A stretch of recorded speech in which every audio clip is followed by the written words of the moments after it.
இதுதான் தம்பி கனடாவில் உள்ள வலி வில்லேஜ் கடை. இந்த கடையில் வந்து சொல்லப்போனால் பாவிச்ச சாமான்கள்லாம் விற்பாங்க. அதாவது சனம் வந்து ஊரில் வேண்டாமென்று சினைக்கிற சாமான்களை பொருள்களை கொண்டு வந்து இங்கே வந்து தூக்கி போட்டு போடுவாங்க. டொனேஷன் சொல்லி போட்டு போவாங்க. அதை வேண்டி இவங்க துடைச்சி கழுவி போட்டு இங்கே வந்து விற்பாங்க. இது எலக்ட்ரானிக்கில் இருந்து கிச்சன் ஐட்டத்தில் இருந்து மற்றது உடுப்புகளில் எல்லாம் இருக்கும். வயர்கள், கேபிள்கள், எலக்ட்ரானிக் ஐட்டங்கள், பேண்ட்டுகள், ஷர்ட்டுகள், சாரி எல்லாம் போட்டிருப்பாங்க. என்ன உண்டு பாவிச்ச உடுப்புல தான் கொண்டு வந்து விற்கிறாங்க. நீங்கள் இதை பாருங்கள், இங்கே எலக்ட்ரானிக்கல் லைட்டுகள் அதுகள் எல்லாம் கொண்டு வந்து போட்டிருக்காங்க. விலையெல்லாம் சொல்ல தேவையில்லை. அந்த மாதிரி விலையும் போட்டிருக்காங்க. போடுறதுக்கு விலை வந்து சில சாமான் வந்து நீங்கள் ஒரிஜினல் பண்ணுற பக்கம் இங்கே விலை கூட கிடக்கு. சில சாமான் விளைவு தான் பாவிச்ச சாமானுடைய அப்படி இருக்குது. இங்கே பாருங்கள், ஸ்பீக்கர் போட்டிருக்காங்க. $25 போட்டிருக்காங்க. இந்த ரெண்டு ஒரு ஸ்பீக்கர் $25. அதாவது ஸ்பீக்கர் தான் புக்ஸ் ஆகும். ஓகே, இந்த சிஸ்டம் வந்து $25 போட்டிருக்காங்க. அதே மாதிரி அங்கே எலக்ட்ரானிக்கல் லைட்டுகள் இதெல்லாம் போட்டிருக்கிறாங்க.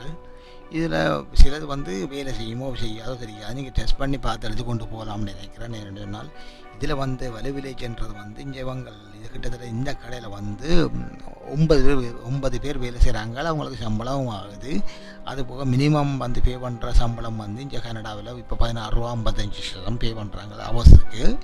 அதே போல் இங்கே வேலை செய்கிறாங்களுக்கு சம்பளம் ஆகுது. அரசாங்கத்துக்கு நீங்கள் வந்து சனம் கஸ்டமர் வந்து வேண்டியங்களுக்கு அரசாங்கத்துக்கு டேக்ஸும் போகுது. இந்த கம்பெனியும் காசை மேக் பண்ணுது. இதாவது ஆக்கள் கொண்டது சும்மா கொடுக்குறதா இவங்க காசு ஆக்குறாங்க. பாருங்கள், அதான் தந்துருவாயா. இந்த டிவி வந்து $29 போட்டு கிடக்கு. நான் இப்போ வேறு கொடுத்து பார்த்தேன். வேலை கொண்டு வைக்க வேலை செய்து சிக்னல் இல்லைன்னு சொன்னால் இங்கே ஆண்டனா போட்டு அப்படியே சிக்னல் இல்லை. 32 இன்ச்சு டிவி. சரி, ஓகே, $29 போட்டிருக்காங்க. சரி, நான் எடுக்கையில் பசுமை பார்த்துட்டு தான் போகண்டான் வந்து நான். ஓகே, பாருங்கள், டொய்ஸர் போட்டிருக்கிறாங்க. இதெல்லாம் பாவிச்ச பொருட்கள் எல்லாம் பழைய காலத்து பொம்மைகள், அந்த கல்லில் செய்தது எல்லாம் இருக்குது. என்ன விலையெல்லாம் கிடக்கு, கொஞ்சம் விலை கூட வாங்க கிடக்கு. எனக்கு என்ன பழைய காலத்து பொருட்கள் மாதிரி கிடக்குது. சில இந்த மாபிளில் செய்த கப்புகள் அதெல்லாம் கிடக்கு. டிசைனாக போட்டுக்கிறாங்க. இது என்னென்னு சொன்னால், இது 135 கடை இருக்குது கனடாவை பொறுத்தளவில். இங்கே கனடாவில் 135 கடை. அதாவது பாருங்கள் எப்படி எல்லாம் சம்பாதிக்கிறாங்கன்ட்டு.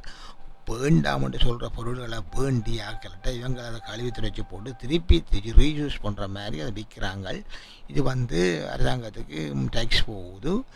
ஆக்கள் வேலைக்கும் 9-10 பேருக்கு வேலையும் ஆகுது. அதை விட்டு இந்த கம்பெனியும் நிறைய மேக் பண்ணுறது, காசு மேக் பண்ணுறாங்க. ஒன்றும் இல்லை, சும்மா வருது. அதை வேண்டி கழுவி போட்டு துடைச்சி போட்டு அது $15 விற்கிறாங்க. எலக்ட்ரானிக் ஐட்டம் போட்டிருக்காங்க பாருங்கள். இப்போ பூபர்கள் பிடி ஐட்டங்கள் மாதிரி கிச்சன் ஐட்டங்கள் தான் போட்டுக்கலாம். பாருங்கள், இதெல்லாம் கொஞ்சம் நல்லா வச்சு பார்ப்பாங்க. இல்லை சனம் தொடர்ந்து கொடுத்து கொண்டே இருக்குமா. வேண்டாம் சாமான் கழுவிக்கிற சாமான் சனம் வந்து பெட்டியில் போடும். இவங்க வந்து அதை க்ளீன் பண்ணி போட்டு விற்பாங்க. வேணுமென்ற நல்லதாக விற்பாங்க, நல்லது இல்லாத தூக்கி எறிஞ்சிடுவாங்க. இதில் வந்து எலக்ட்ரானிக் சொன்னால் நீங்கள் டெஸ்ட் பண்ணி பார்த்து எடுத்து கொண்டு போகலாம்னு நினைக்கிறேன். அதே மாதிரி இங்கே புக்குகள் அதுகள் எல்லாம் இருக்குது. சில பேர் வந்து புக்ஸ் எடுத்து கொண்டு போகிறாங்க. நிறைய பேர் வந்து புக்ஸ் எடுத்து கொண்டு போகிறாங்க. வந்து பழைய சில புத்தகங்கள் வந்து தேவைப்படுற புத்தகங்கள் வந்து இங்கே கிடைக்கும், எடுத்துக்கொண்டு போகிறாங்க. சில பேர் வந்து இந்த கொஞ்சம் பாருங்கள், வண்டியில் தள்ளி கொண்டு போகிறாரு அண்ணன் என்றது சொன்னால் எடுக்கலாமாண்டிங்க. இது பழைய காலத்து பொருள் பேங்க் கிடைக்குது, மாபிள் பேங்க் இருக்குது. விலை பார்த்தா இது கூட $12 போல. சரி, ஓகே, இங்கே எதை பாருங்கள், இதுவும் $12 சார். நான் பார்க்க நல்லா கிடக்கு. இதெல்லாம் வந்து நான் இப்போ எடுக்கிற அளவுக்கு நம்ம வேறு இல்லை. இதை சும்மா இருக்கும், உங்களுக்கு சுற்றி காட்டுவோம்னு தான் வந்து நான். பாருங்கள், கனடாவில் இப்படியும் சம்பாதிக்கிறாங்க. வசதியானவன் எல்லாமே இங்கே வர மாட்டாங்க. வசதியாக இருக்கிறவங்க எல்லாம் வரமாட்டாங்க. சும்மா வறுமைக்கோட்டுக்கு கீழே இருக்கிறவங்க, கனடாவிலேயும் வறுமைக்கோட்டுக்கு கீழே ஆட்கள் இருக்கிறாங்க. அதாவது வேலை இல்லாமல், டிசபிலிட்டி, அதாவது வேலை இல்லாமல் வருத்தப்பட்டிருக்கவங்க வந்து கொஞ்சம் குறுகிய காசு தான் கொடுப்பாங்க அரசாங்கம். அந்த டிசபிலிட்டி இன்னும் பெனிஃபிட் என்று சொல்லி அதை கொடுக்கல. அதை வந்து வீட்டு வாடகையும் கொடுத்து சாப்பாட்டையும் பார்த்து அப்படி கஷ்டப்படுறவங்க வந்து இப்படியான இடத்துல வந்து தேவையான சாமான்களை வந்து எடுத்து கொண்டு போவாங்க. அதுக்காக வேண்டி ஒரு நல்ல விஷயந்தான். இருந்தாலும் குறைஞ்ச விலைக்கு கொஞ்சம் குறைஞ்சி போடுதாமல். என்ன சும்மா வர சாமான இவங்களுக்கு கொஞ்சம் விலை கூட்டி போடுறதால கொஞ்சம் ஜனம் பாரத குறைவாக கிடக்கு. இப்போ என்னடா இது பண்ணுற நேரம் போய் அங்கே நல்ல ஒரு $10 கூட போட்டு நல்ல புதுசாக மட்டும் மட்டும் ஜனம் போகுதுன்றா நான் நினைக்கிறேன். இங்கே பாருங்கள், கேபிளை போட்டிருக்காங்க. இதெல்லாம் வேண்டலாமோ இல்லையோ எனக்கு யோசிக்க முடியாது. என்னென்னா சில நேரம் சனம் பழுதானதான தூக்கி எறிவாங்க. இவங்க வந்து சுற்றி போட்டு ரவரை சுற்றி போட்டிருக்காங்க. இந்த டொய்ஸர் போட்டுக்கிறாங்க. டொய்ஸ் எல்லாம் வேண்ட அளவுக்கு இல்லை. என்னென்னா இதை கொண்டு பிள்ளைகளுக்கு கொடுக்கக்கூடாது. என்னென்னா சில வருத்தங்கள் வந்துடும். ரோஸ்ட்டை போட்டிருக்காங்க, பான் ரோஸ்ட்டை பண்ணுறது. இது எல்லாம் அங்கே $10 போட்டிருக்காங்க. $10 வேலை செய்தோன்னு டெஸ்ட் பண்ணி பார்த்து தான் நீங்கள் எடுக்கணும். பாவிச்ச சாமான கொண்டு போக வீட்டை மனைச்சு தூக்கி தான் அரைச்சிருவாள். அப்போ அந்தளவுக்கு இப்போதைக்கு கொண்டு வரணும் போகலாம். அது சரி, ஓகே. இப்போ பாருங்கள், உடுப்பு போட்டிருக்காங்க. இதெல்லாம் சொல்கிறேன். வேண்டிய ஆக்கள் போட்டோ உடுப்புகளை கொண்டு வந்து இங்கே கொண்டு வந்து டொனேஷன் அளவில்லை சைஸுகள் பெருசு மற்றது பாவிக்க முடியாத என்ற உடுப்புகளை கொண்டு வந்து தூக்கி போட்டுருவாங்க. அதை கொண்டு வந்து இவங்க கழுவி போட்டு இங்கே விற்கிறாங்க. அதுதான் வலு விளைச்சு. அது சிறப்பு என்னென்னு சொன்னால் இது 135 கடையில் இப்போ பெருகி இருக்குது. அவ்வளோ வருமானம் பெறுது போலடாக்கு. அவ்வளோது கனடாவில் பருமக்கூட்டுக்குள்ள சனம் இருக்குதுன்னு உண்மை. இல்லாட்டி இது அப்படிலாம் திறக்க மாட்டாங்க. இந்த வியாபாரம் இருக்கிறோடைய தானே இப்படியெல்லாம் கடையை திறந்து கொண்டு போகிறாங்க.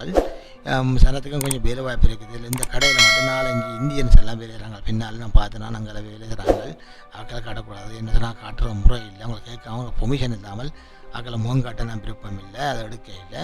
அவங்கள கேட்டால் அவ்வளோ பே பண்ணுறேன் கொஞ்சம் நான் 16 ரூபா 55 பே பண்ணுறாங்க அவசரம் சொன்னாங்க. அது பஞ்சாப்காரவங்களோட இந்தியன்ஸ் பஞ்சாப்காரவங்களோட.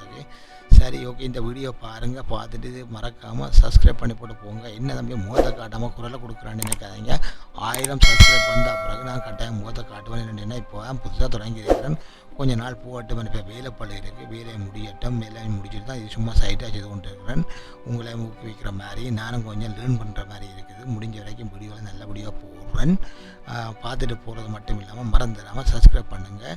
இது குறைபாடுகள் இருந்தால் கொமெண்டில் போடுங்க. மற்றொரு வீடியோவில் சந்திப்போம். அது மட்டும் இல்லாமல் இதை ஷேர் பண்ணுங்கள். உங்களுக்கு தெரிஞ்ச ஃப்ரெண்டாக்கள் இருந்தால் ஷேர் பண்ணுங்கள். இன்னொரு அதுக்கு பக்கத்தில் குட்டி பட்டன் இருக்கும், அதை லைக் இருக்கும், அதையும் கிளிக் பண்ணி விடுங்க. கிளிக் பண்ண நானும் சந்தோஷமாக 2 வீடியோ கூட போடுவேன்.